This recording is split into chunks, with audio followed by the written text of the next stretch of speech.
একটা ভোট চলছিল, আমরা নির্বাচিত হয়েছি আলহামদুলিল্লাহ। আমি দেশবাসীর জন্য একটা মেসেজ অলরেডি পাঠিয়েছি। কুষ্টিয়ার যে নির্বাচনটা হয়ে গেল আপনারা জানেন, বেসরকারিভাবে আমাদেরকে অলরেডি নির্বাচিত ঘোষণা দিয়েছে।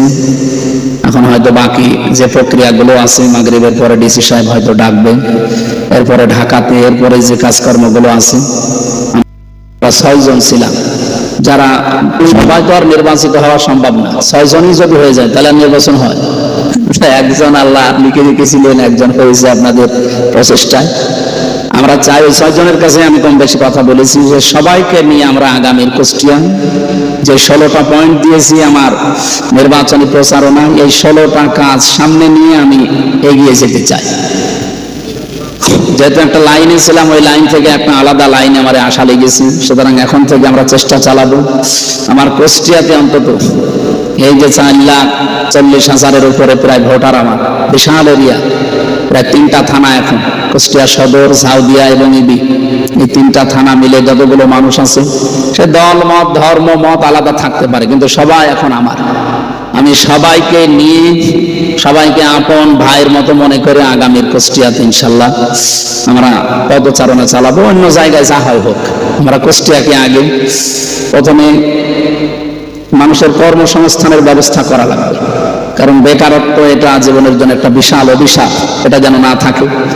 দেশি বিদেশি রাষ্ট্রীয় এবং বিভিন্ন প্রতিষ্ঠানের মাধ্যমে যত জায়গায় যত কিছু আছে, আমার এই ছোট্ট মেধা দিয়ে এবং যারা বোঝে বিষয়গুলো, তাদের কাছ থেকে পয়েন্টগুলো নিয়ে, তাদের মেধা থেকে, তাদের মাথা থেকে এই বুদ্ধিগুলো নিয়ে আমরা এই কাজটা আগামীতে করার চেষ্টা চালাবো। 2 নম্বরে এই যে দখল করে নেওয়া আর সাদাবাজি করা, এর বিরুদ্ধে আমরা 0 টলারেন্স দেবো ইনশাল্লাহ। এটা রেকর্ড হচ্ছে তো, এই জন্য বলছি। মদ মানে মাদক তো শুধু মদ না, এর সাথে অনেক কিছু জড়িত আছে।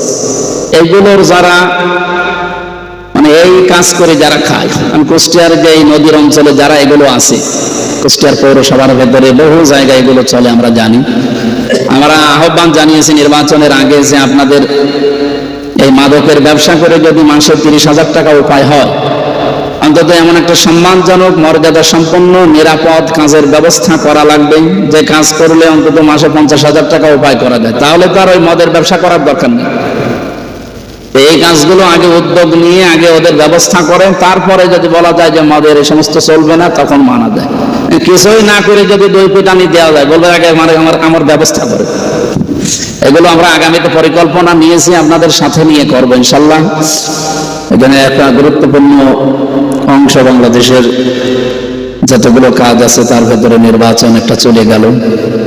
অনেকে নির্বাচিত হয়েছে, অনেকে হয়নি। আমাদের এখন কাজ হবে শাবান মাসের এই শিক্ষাটা আগামীর বাংলাদেশের জন্য কার্যকর করা। দল মত জাতি বর্ণ ধর্ম সব মিলে অন্তত দেশ যেহেতু আমাদের, গড়ারও দায়িত্ব আমাদের, অন্য কেউ সেই দেশ গড়বে না।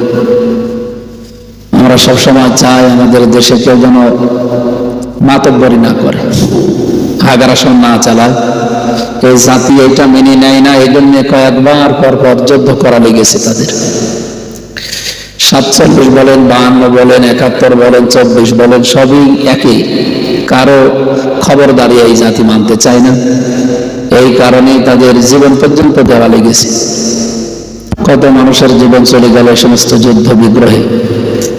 আগামীর বাংলাদেশ আমরা ঐক্যবদ্ধ হিসাবে, ঐক্যবদ্ধ ভাবে গড়তে চাই। আল্লাহ আমাদের যেন সহায় হন, আমিন। একটা মহান মাস আমাদের সামনে ছায়া ফেলতে যাচ্ছে। আমরা জানি প্রতি বছর যেহেতু এটা আসে, রমজানুল মুবারক চালিয়ে দেওয়া, নিঃশেষ করা, কি পড়িয়ে ফেলবে। আল্লাহ পাক আমাদেরকে মানুষ হিসাবে বানিয়েছেন, যেহেতু যে নফসানিয়াত আমাদের ভেতরে আছে, 3টা নফস আমরা জানি, নফসে আম্মারা, লাওয়ামা এবং মুতমাইন্না। এই সমস্ত ভেতরের নফসগুলো মানুষকে কন্ট্রোল করে কি করে, ভালো কাজে, খারাপ কাজে এবং নিউট্রাল। আমরা কলব বা নফসের অন্তরের যে সমস্ত বর্ণনাগুলো পড়েছি, ভেতরে আমাদের নফসে মুতমাইন্না যেটা, এটাকে আরো শক্তিশালী করা এবং এর কার্যকারিতা বাড়ানোর জন্য আমার মনে হয় রমজানের রোজা গুরুত্বপূর্ণ ভূমিকা পালন করবে। আল্লাহ যে ডাক দিয়েছেন, ইয়া আইয়াতুহান নাফসুল মুতমাইন্না ইরজিই ইলা রাব্বিকি রাদিয়াতাম মারদিয়্যা ফাদখুলি ফি ইবাদি ওয়াদখুলি জান্নাতি। সেই হিসাবে আমাদের নফসটা মুতমাইন্না যদি হয়ে যায়, অন্তত মৃত্যুর সময় আল্লাহ নিজে ডাক দিয়ে তার জান্নাতি বান্দা বান্দীদের ভেতরে প্রবেশ করিয়ে দেবেন। এইটাই মানব জীবনের সবচাইতে বড় সফলতা।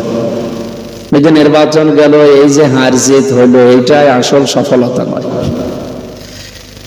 আল্লাহ পাক বলেন, ফামান যুহজিহা আনিন নার ওয়া উদখিলাল জান্নাতা ফাকাদ ফাজ। জীবন সফল ওই মানুষটা যাকে আল্লাহ জাহান্নামের আগুন থেকে মুক্ত করে জান্নাত দিয়েছে, এই লোকটার জীবন সফল। এই আয়াতের আরেকটা অর্থ আছে। দ্বিতীয় অর্থ হচ্ছে ওই মানুষটার জীবন আল্লাহ সফল যে আস্তে আস্তে জাহান্নামের কাজগুলো ছেড়ে দিতে পারে আর জান্নাতের কাজের দিকে এগিয়ে যেতে পারে। সেই ট্রেনিং দেওয়ার জন্যই কিন্তু রমজান। আমি কথা বোঝাতে পারছি তো?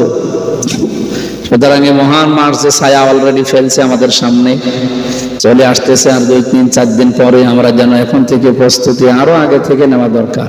রমজানের প্রস্তুতি নবীজি 6 মাস আগে থেকে নেওয়া আরম্ভ করত, আর আমাদের মাত্র 3 দিন আছে। সুতরাং এখন থেকেই প্রস্তুতি নেওয়া দরকার আমার রমজানের যে শিক্ষা, এবং রমজান যেন ছুটে না যায়।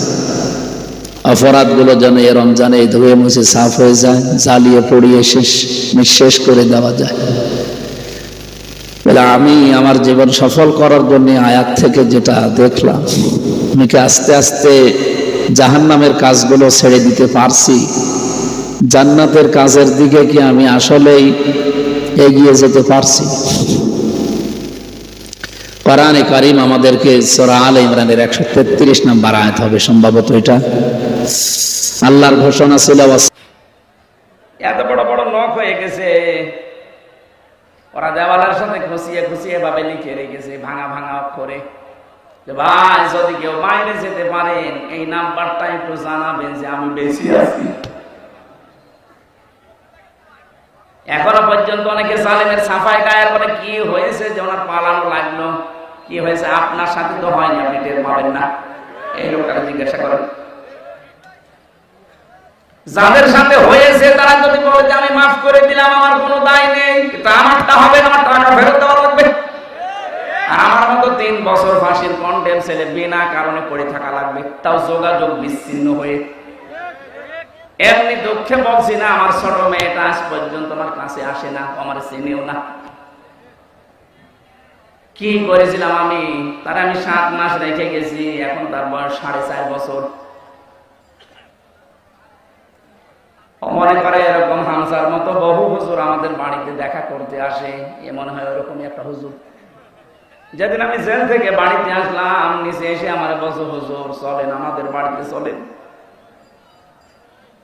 আমি যে ওর বাবা, ও জানে না, মনে করছে আর একটা হুজুর।